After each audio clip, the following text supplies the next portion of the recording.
Bu yoldan gitmeyin arkadaşlar. Gelmeye yakın 350-400 dolar falan da. O yüzden az güzelliğe bakar mısın şuna ya? 22,5 lira, 30 lira gibi. Hayvan test buraya kadar. Yeah, I keep it.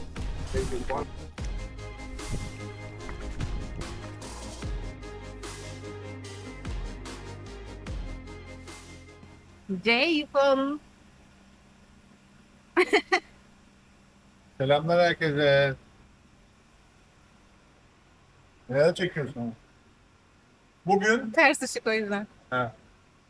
arkadaşlar bugün hayvan Hayır hayvan.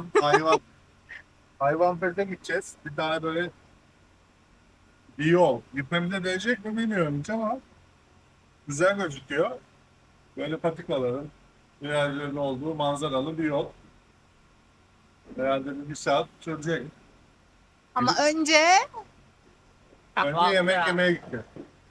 Yeni kalktık. Bir yemek yiyeceğiz. Yola çıkıyoruz. Sonra görüşmek üzere.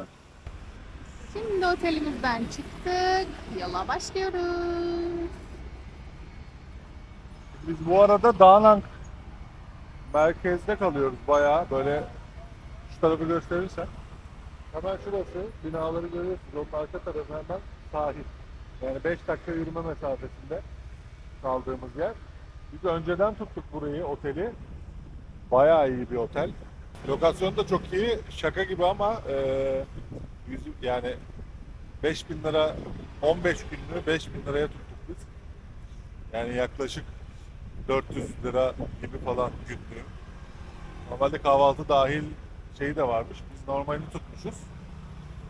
125 dolara tuttuk biz 15 günlüğünü. Gelmeye yakın 350-400 dolar falan da. O yüzden planlayacağınız zaman Asya'da yani ilk önce direkt alın. Yani sitelerden zaten iptalli olarak da rezervasyon yapabildiğiniz için onları mutlaka önceden yapın. Yaklaşınca inanılmaz fiyat fark ediyor, pahalanıyor. Aklınızda bulunsun diye yani. Ama tavsiyem kapıda ödeme yapmayın. Çünkü Evet. bizim de başımıza geldi. Biz biraz çirkeflikle alt ettik ama başka videolarda da gördük. Vietnam'da, Danak'ta böyle şeyler olabiliyormuş. Yok her yerde varmış. Ha. Aynen. Vietnam genelinde diyeyim o zaman. Her yerde böyle şeyler olabiliyormuş. Geldiğiniz zaman otel tamamen dolu. Sonrasında biz de aynı anda iki yalanı birden söyledik. Siz gelmediğiniz otel tamamen dolu ya da işte o oda tadilata girecek ya da o kat tadilata girecek gibi şeyler yapılabiliyor. Biz biraz fazla üsteleyince bir saat bekledik gitmeyip çünkü diğer oteller çok pahalanmıştı. Bir de kötüydü yani. Çok ucuza bu Evet. oteli tuttuğumuz için. Bir de bu oteli beğenmiştik yani. Evet, Bize evet. çalışma masası lazım. 2 tane uzun çalışma masası vardı. İşte banyosunu beğenmiştik, odayı beğenmiştik vesaire. Bir de çok ucuzdu yani. Evet, o da önemli bir etken. O yüzden bırakmak istemedik odanın peşini. İyi ki bırakmamışız. Çok Komple memnunum. oluyormuş bu. Sebebini tam öğrenemedim. Videolarda falan denk geldim ama. Daha önceden ucuza aldığımız için son dakika daha Ha, pahalıya evet, satmak büyük olduğunu ihtimal ondan düşünüyorum. dolayı. Ama Bilmiyorum her yerde nedenini ama. yapıyorlarmış. O yüzden kapıda ödeme yapmayın. Direkt önceden ödeyin. Gerçi ben dün video izledim. Ödemişler daha önce gene aynısını yapıyorlar. Ödediğim odaya bunu yapsalar Yani bu kadar az garantisi yok şirketleşmezdi. ama gene de siz kendinizi garantiye alın. Bizim resepsiyonda kız ağladı falan hatta baş edemeyip. Ama biz ağlatmadık yani kendi kendine ağlamaya başladı. Neyse. Evet ben menajerinizi çağırın falan. Ya bir şeyler anlattı falan. Ben dedim ki menajerini çağır o zaman. Menajerim şöyle diyor böyle diyor. Ben dedim menajerini çağır o zaman dedim. Ağlamaya başladı bana yardımcı olun falan filan dedi. Biz de sonra hatta otel baktık hani gidebilir miyiz diye. Bulamayınca Çok vazgeçtik fiyatlar yani. saçma pahalı, merkeze çok uzak olunca Kolum ağrıdı. yani Hadi gidelim. biz de şey yapalım. Bir şey anlatıyoruz insanlara. Yani hakkımızı aradık. Ondan sonra hatta şöyle oldu en son. Bir tane biz orada koltukta otururken Evet, başka bir biraz rezervasyon, olmazsa evet başka bir rezervasyonu olan insanlar geldi. Burayı sen anlat istersen. Ben dikkatli izlemeye başladım. Çünkü bize artık hiç kimseyi alamayacağım otele demek demişti. Sonra başka bir aile geldi. Rezervasyonumuz vardı dedi İngilizce. Allah'tan İngilizce konuşuyorlarmış yani. Çünkü başka bir şey konuşsalardı gene anlamayacak. Neyse ben de sonra kızla göz teması kurdum. Ha, yeni rezervasyon yaptım böyle biraz uzaktaydık. Sonra çok panikledi. Diğerlerine biraz bekleyin falan dedi. Ben de gözüm içine bakmaya devam ettim. Yani vermese gene vermezdi ama bizim zaten orada dosyamız hazırmış. Kartı falan, odanın Evet, kartı falan her şey hazır içindeymiş. yani. Adı, her şey Bayağı hazır, saçma bir bilgileri. durum. Öyle. Sonra o küçük gerginlik anından sonra ben sizi alayım o zaman falan dedi. Dedim ne oldu, ne değişti? Hani otel girecekti, komple bir yeniden yapılanmaya gireceklerdi Orada da falan. şöyle dedi, siz tek yataklı oda istemişsiniz, büyük. O yüzden ben vermeyeyim dedim ama elimde şu an aynı odanın çift ayrı yataklısı var, olur mu dedi. Ama dedik- hazır dosyayı verdi Dedik zaten. olur. Sonra da zaten gittik. Biz zaten çift yataklı oda tutmuşuz. Yani tuttuğumuz odayı verdi zaten bize. Ayak yapmış. Saçma sapan bir şeydi yani.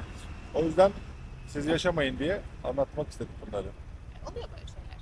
Aklınızı arayın. Hemen vazgeçip başka şeye gitmeyin. Ha bu arada şunu yapıyorlarmış. Bize de bunu teklif etti. Biz sizi kardeş otele gönderelim. İşte 3 gün 5 gün orada kalın, sonra biz sizi arayacağız falan tarzı bir şey dedi. Yer mi lan Anadolu çocuğu otelimizde? Ve çok kötü otellere gönderiyorlarmış meğer. Saçma sapan.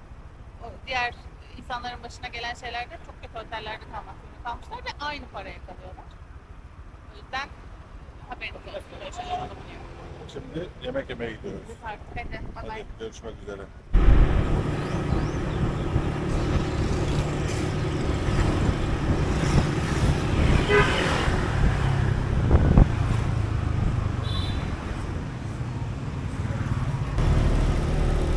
Her zamanki yerimize geldik.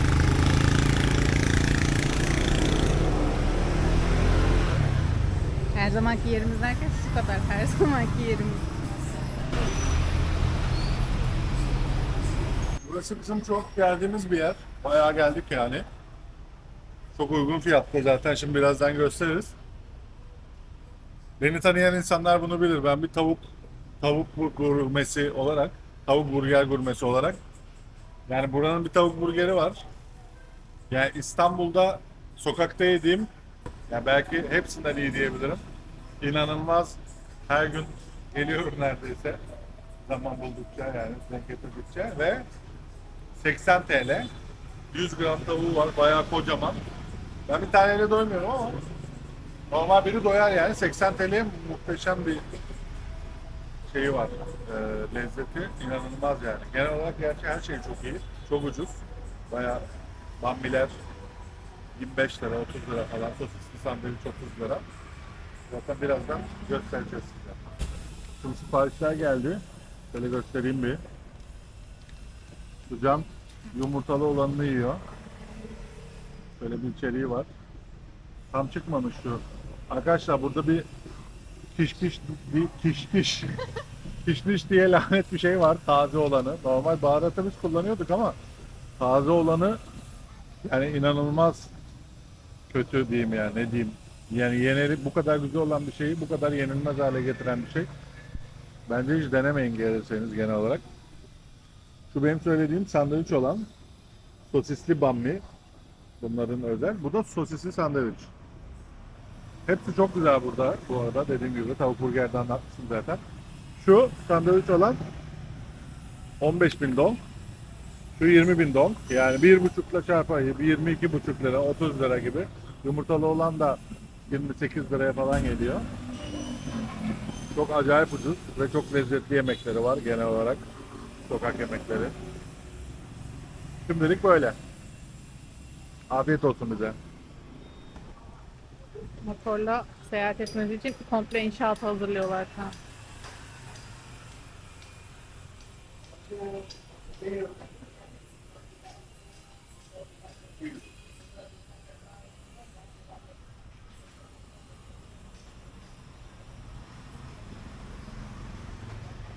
Ödediğim günahları geldi. Şimdi kaç tane? Pardon. 3 tane, 2 tane sandviç, bir tane sosisli, bir de kola. Toplamda 60 bin dong tuttu. Yani 90 TL. Bunu İstanbul'da kaça verdiniz? Tekrar yola çıkıyoruz. Hayvanpes'e doğru. Yolda çok güzel görüntüler sizi bekliyor.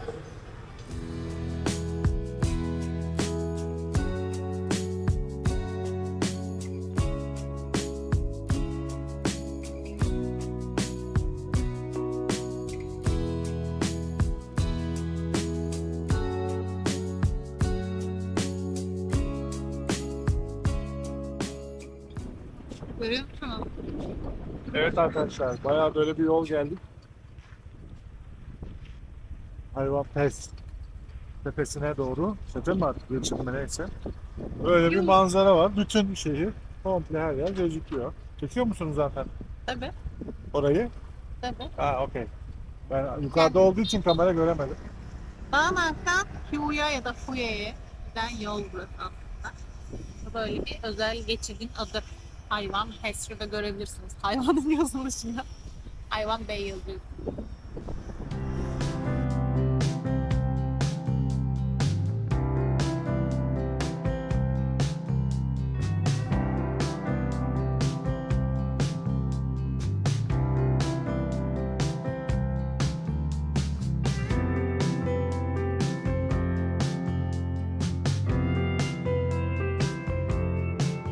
Hayvan perest.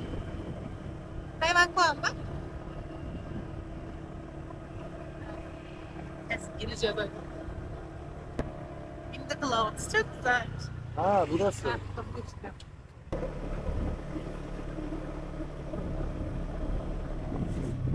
Vay, her böyle tepe yerlerde turistik yerler var ya, çok güzel. Şuraya fotoğrafımızı koyalım. Bakalım. Mezar varmış bu arada. Şoförümüz iniş yaptı. Toz toprak olmuş. Telefon, kamera, her yer. Şimdi nereye geldik? Tepeye, en tepesi burasıymış herhalde. Ne var, sen daha iyi biliyorsun. Burada savaştan kalma sığınaklar varmış. Bir de işte kapı varmış. Kapı zaten gözüküyor şu anda. Çöp atma kuzum diyor, cezası var diyor. Evet. 1 milyonla 2 milyon dong arası. Çöpün büyüklüğüne göre herhalde. Kaküllerim maalesef bizimle değiller. Evet. Saçlarım bozulmuş mu? Şimdi biraz gezeceğiz buraları. Hadi bakalım size göstereyim. Kafeler de var. Burada bak, 22 manzarası dakikadır olan bir- çekiyormuşum. manzarası olan bir kafe var sanırsam. Şu şeye bir gidelim Neymiş bu gate? ilk önce. Şey diye tabelası bu arada. Haritanızda öyle de çıkabilir. Hayvan puan şeklinde de çıkabilir. Hayvan Pes yazınca çıkıyor haritada direkt. Gelmek bu arada 45 dakika 50 dakika falan sürüyor Dağnak merkezden. 30 kilometre gibi. Ama muhteşemdi geliş yolu. Ben şeyi merak ettim. Trenle de geliniyor ya. Buraya mı? İşte Hayvanfest'ten trende geçiyordu. Tren biz görmedik. Bizim görmediğimiz yolu trenden nasıl görüyor? Ben treni gördüm aşağıda. Yolu Aa, ama niye yukarıda, söylemedi? çok sadece tünel gibi bir yeri vardı. Orayı gördüm ama sadece neydi o? Yani buralarda olabileceğini düşünmüyorum. Yok burada olmaz da ya buraya bakan Ya baksa da çok aşağıda gördüm ilk dağa çıkarken. tren Hiçbir anlamı yok. manzaralarından birinde yazıyor bu. Hayvanfest'i görüyor falan filan diye. Hatta turlar da var Dağıt'ta. Onlar da trenle gidilen turlar. Bunlarda da yazıyor. Yani buradan geçiyor diyorduk sadece. Aha. Ya çok Lütfen. uzaktan gözüküyordur büyük ihtimalle. Yani nokta kadar. Burası entrance. Loiva. Orada hava normalde çok güzel. Ay başım döndü benim. Çok. Kamerayı da ben devraldım. Hep söylüyorum bunu videolarda. Niyeyse bilmiyorum. Kredi tutuyor kamera benim. Bu görselleri ben çektim. Haberiniz olsun. Karar verin hangimiz daha iyi çekiyoruz. Gerçekten ne dediğimi unuttum arkadaşlar. Şimdi babam olsaydı hemen derdi ki yalan. Ha, şeyi söylüyordum, havayı. Hava çok güzel normalde. Bayağı güzel bugün. Bayağı güneşli, sıcak ama burası esiyor. Çok tepe. Yok be çok esmiyor. Şu an kalenin içindesin o yüzden. Kalenin içindesin. Hayır esmiyor. Dış tarafta bayağı esiyordu. O yüzden akşamüstü gelecekseniz üzerinize kesin bir şey alın. Dayı bizi şu tarafa yönlendirdi. Hangi taraf? Görevli. Bu tarafa. Burada da yol var. Dönüş herhalde. Bir anda biraz sinirliler buradakiler. Dövecek gibi yönlendiriyorlar. Şimdi kamera tam kapattım. O anda su bir şey Haklı söyledi. çıkmak için bu kadar uğraşma. Evet, esiyormuş, ceketimi giydim. Hayır, ben haklı çekmek için Bırak, demiyorum. bırak, İnsanlar buraya gelirse şey olmasın, yanlış bilgilendirme olmasın. Nereye giderseniz gidin, yanınıza bir ceket alın zaten. Mevsimle de alakalı tabii. Biz tam böyle sıcak zamanında gelmedik buraya. Gerçi normal hava gayet güzel. Yani genel olarak bizim burada olduğumuz süre boyunca 24-25 dereceydi. Biz buraya Hanoi'den geldik. Şu an burası soğuk da olsa bize sıcak geliyor çünkü 10 dereceleri falan gördük neredeyse, 13'leri. Hanoi, Vietnam'ın en yukarısında, en kuzeyinde. O yüzden orası çok daha soğuk. Bir de ondan önce de Phuket'ten gittik. Phukok'tan gittik, pardon, özür dilerim. Phukok'ta bayağı denize giriliyordu, böyle 32 derecelerde falandı. Hanoi'ye bir gittik onun üstüne. Yani 20 derece falan düştü hava doğal olarak. Ben bu şort ve tişörtle çıktığım yolculuğa Hanoi'de mecbur üstüme böyle ince bir mont gibi bir şey almak zorunda kaldım. Çünkü motorda kullanıyoruz sürekli. Dayanılacak gibi değildi. O yüzden mont aldım kendime. O yüzden taşıyabiliyorsanız ince de olsa bir şey hep yanınızda olsun. Burası zaten ne için mi dedin kullanılıyor? Savaş zamanındaki barınak ne ya? Sığınaklar. Şöyle bir tane de yer var. Küçük bir sığınak. Orayı da göstereyim size. Wow. Buraya girmek imkansız. Çok ufak, alçak. Bizim için. Böyle evet, bizim için Kendi kaplayayım. bayağı ufak bir yer. İnişe geçtik. Kapımız konuşuyor.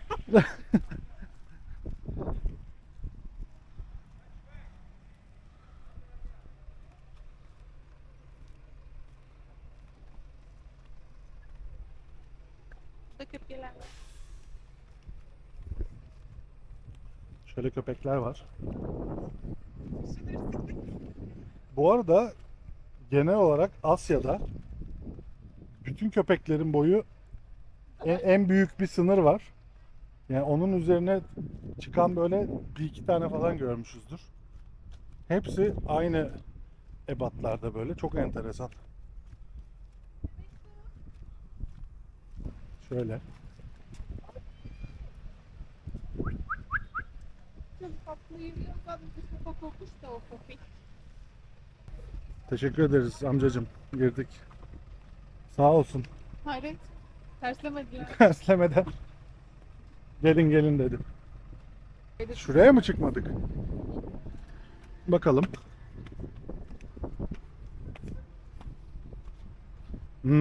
Güzel manzara buradaymış. Söylediğim kafe de şurası. Hemen manzaraya şurada bak. Ben daha ileride sandım. Yok. Dedim ya hemen yolun dibinde diye. Yok, ben şu yolun etrafı sonunda falan gördüm. Böyle bir manzara var. Çok uzakta bir yer var. Sahil gözüküyor. Böyle dağlı, patikalı.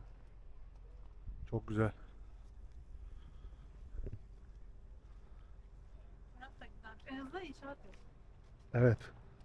Diğer tarafta sahil tarafında inşaat yapıyorlar. Muhteşem bir görüntü var ama maalesef bozuluyor. Bu taraf daha iyi. Buyurun. Tırmanla kuzum işareti koymuşlar. Şuradan geçebilirsin.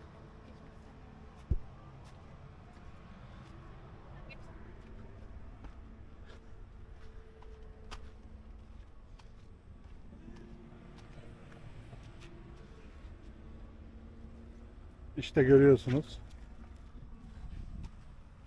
Korktu ama başardı. Burada böyle bir yol varmış bu taraf. Tam çıkarken gördük. Zaten bir sürü sığınak falan yazıyordu ama ne kadar bir sürü bilmiyorum. tarafta devam ediyor. Şu tarafa doğru yol gidiyor ama.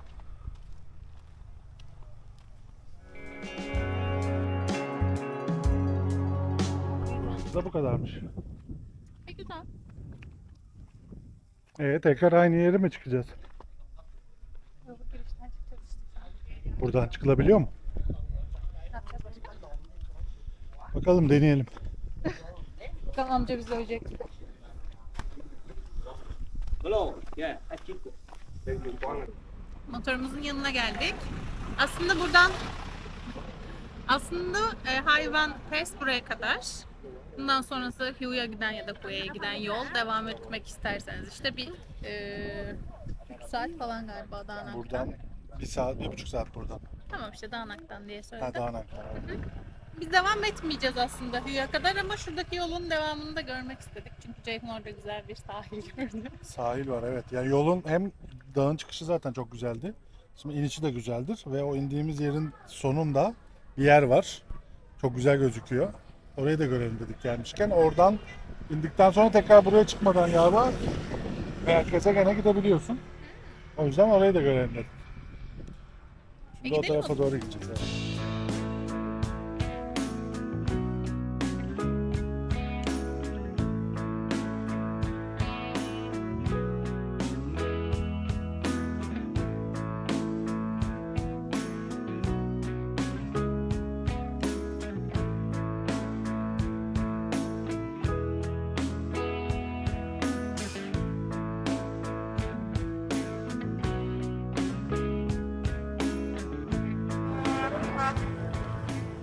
Vay be.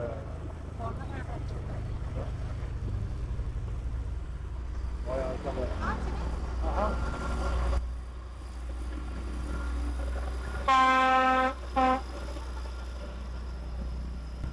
Arkadaşlar şimdi bir yere geldik.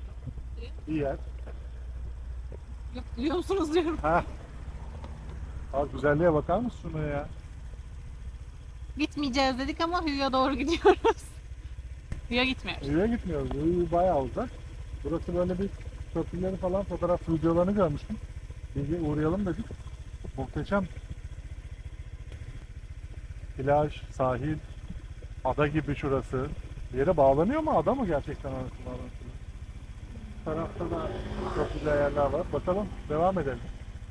Bir de tren nereden geçiyor diye merak etmiştim. Direkt şuradan önümüzden geçti. Çok tatlıydı.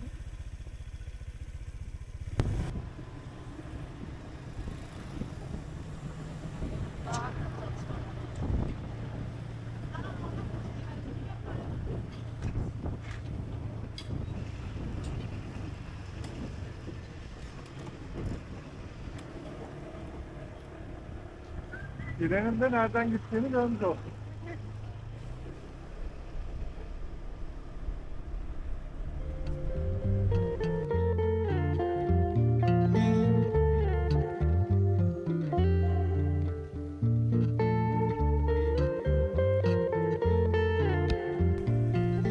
Şimdi dönüş yoluna geçtik. Burayı da tesadüfen bulduk. Aslında artık motorla girilmeyecek bir yol vardı. Bir tünel var. Dağın içinden geçen. Oraya motorlar giremiyor. Biz de zaten daha fazla gitmek istemediğimiz için geri dönüşten önce şöyle güzel bir deniz kenarı yol gördük. Ve biraz önce izlediğimiz manzarada ilerliyoruz. Aynı dağ yolundan, o virajlı yoldan yani Hayvan Pass'ten geri döneceğiz. Bu yolda ileri Hü'ye gidiyormuş. Hü. Ama 1,5 saat yani 70 kilometre falan daha var. Biz belki daha sonra trenle gideriz diye. Çok güzel çünkü trenin yolu ve manzara. Belki biz trenle gideriz daha sonra diye. Günübirlik falan. O yüzden motorla gitmeyi tercih etmedik. O yüzden şimdi geri döneceğiz.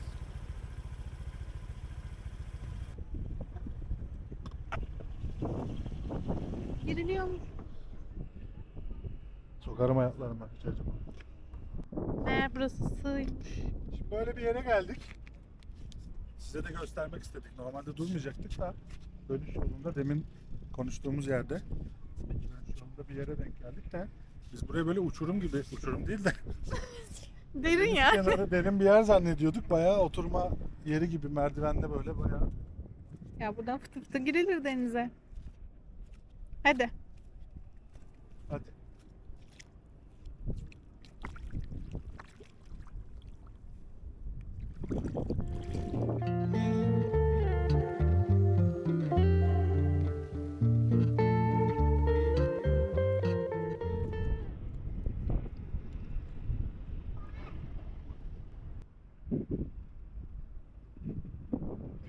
Devam ediyor mu?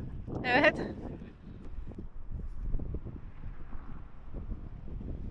Düldülümüz.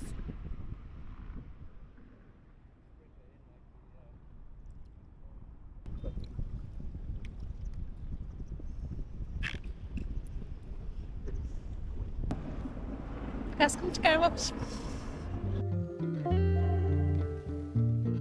Buradan böyle Hü'ye doğru gidiyor diyecektim. Ters oldu bu taraf. Evet, Dağlar. yerimiz. Hü bu taraftan. Taraf diyor. Başımızı Çok döndürdük. güzel bir manzarası var gibi gözüküyor. Hadi bakalım. Şimdi geri dönüş yolumuza geçiyoruz.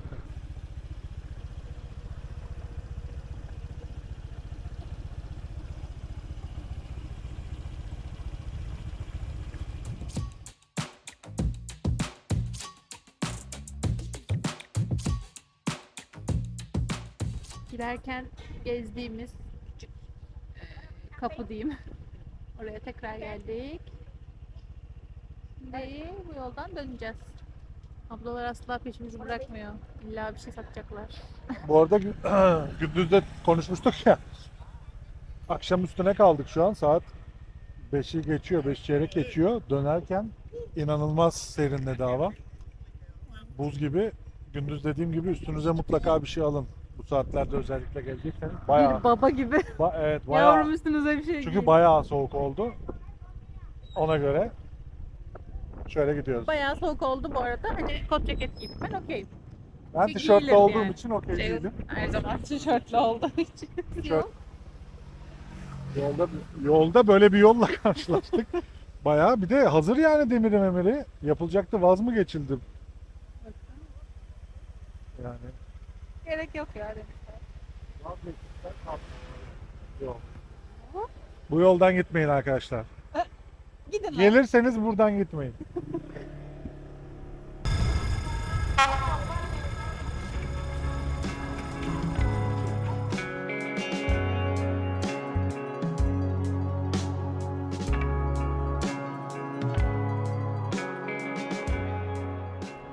Bitti.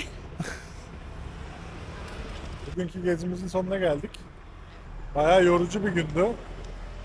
Yani hem uzun sürüyor hem de çok rüzgar, güneş vesaire onlardan dolayı biraz Ama değer. yorucu Manzarası oluyor. gerçekten çok güzelmiş. Evet, de fotoğraflarını görmüştüm. O kadar değildir falan. Ama yine Evet, çok güzel. beklediğimizden çok iyi çıktı. Beklediğimiz de iyiydi de bu ondan da çok iyi çıktı. O yüzden mutlaka buraya gelirseniz gitmenizi tavsiye ederiz. Bir sonraki videoda görüşmek üzere. Sizi öpüyoruz. Abone olmayı, videoyu beğenmeyi, milletle paylaşmayı. Herkese yollamayı unutmayın. Görüşmek üzere.